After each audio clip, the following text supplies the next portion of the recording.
আপনারা জানতেন হিজড়া মায়ের পেট থেকে হয়, কিন্তু মিথ্যা কথা। হিজড়া বলতে কোনো কিছুই হয় না।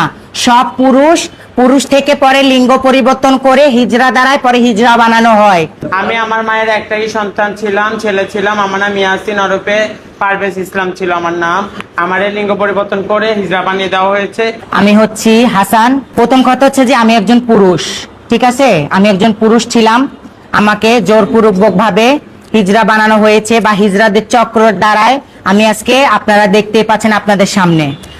আর যে আমাকে হিজড়া বানিয়েছে, যাদের দরে আমি আজকে হিজড়া হয়েছি, তারা মনে করেন যে আরাম আয়েশে তারা এখন হিজড়াই না। আমার পিছনে আপনারা দেখতে পাচ্ছেন যে কিছু মানুষের ছবি লাগানো আছে। এক হচ্ছে সুন্দরী হিজড়া, দ্বিতীয় হচ্ছে যে শিমুল, তৃতীয় হচ্ছে যে লিপস্টিক, ওর নাম হচ্ছে হৃদয়, 4 নাম্বার হচ্ছে যে আয়শা, ঠিক আছে? ওর নাম হচ্ছে মাসুদ। এই যে দেখেন ইয়াবা খাচ্ছে, বা এই যে দেখেন ওনার ফেস, ঠিক আছে? পাবলিক থেকে টাকা পয়সা নিয়ে ওনারা কালেকশন করে খায়। আমরা জানি, আপনারা জানতেন যে হিজড়া বলতে যে অনেক কিছু হয়। হিজড়া মায়ের পেট থেকে হয়, কিন্তু মিথ্যা কথা। হিজড়া বলতে কোনো কিছুই হয় না। সব পুরুষ থেকে পরে লিঙ্গ পরিবর্তন করে হিজড়া দ্বারাই পরে হিজড়া বানানো হয়, ঠিক আছে?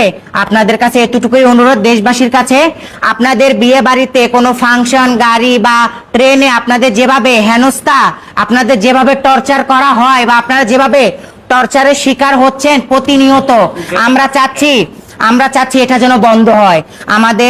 আমাদের দেশের প্রধানমন্ত্রী তারেক রহমান, আপনার উদ্দেশ্য করে বলছি, এই যে হিজড়ারা যে চাঁদাবাজি করছে ওটা থেকে যেন বিরত থাকে। হিজড়াদের থেকে বিরত থাকেন। দোকানে, বাজারে, বিয়ে বাড়িতে, মুসলমানিতে টাকার জন্য আসলে আপনারা কেউ টাকা দিবেন না।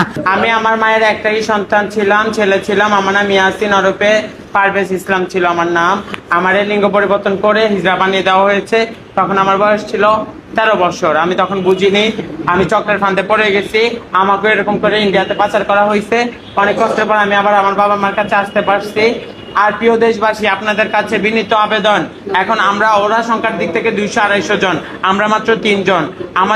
আমাদের আগেও এরকম অনেকে হিজড়াদের প্রতিবাদ করতে আসছে। কেউকে ধরে নিয়ে চুল কেটে দেওয়া হয়েছে, মারা হয়েছে, অত্যাচার করা হয়েছে, যার কারণে ভয়ে কেউ আসতেছে না মিডিয়ার সামনে। আমরা অনেক সাহস যোগে আসছি। কেন আসবো না? আজকে আমাদের জীবনটা কি? আজকে আমরা জিন্দা লাশ। আজকে আমরা না হতে সাধারণ পাবলিক হয়ে আসছি, না হতে পারবো সন্তানের মা, কোনোটাই হতে পারবো না। আজকে আমরা জিন্দা লাশ। এরকম প্রত্যেকটা হিজড়ার জীবনের সাথে হয়েছে। এটা চক্র যে সুন্দরী রূপে আজিম, ওর চট্টগ্রামে 3টা আলিশান বাড়ি আছে, গাড়ি আছে, সব আছে, ওর বাচ্চা আছে, বউ আছে, সব আছে। এই যে আশা, শিমুল, ওরাও প্রকৃতভাবে পুরুষ, ঠিক আছে? আমি চাই হিজড়াদের টর্চার থেকে পুরো বাংলাদেশের মানুষ মুক্তি পাক। হিজড়াদের অত্যাচার থেকে স্বাধীনভাবে সবাই বাঁচতে পারুক। আমরাও স্বাধীনভাবে বাঁচতে চাই, কাজ করে খেতে।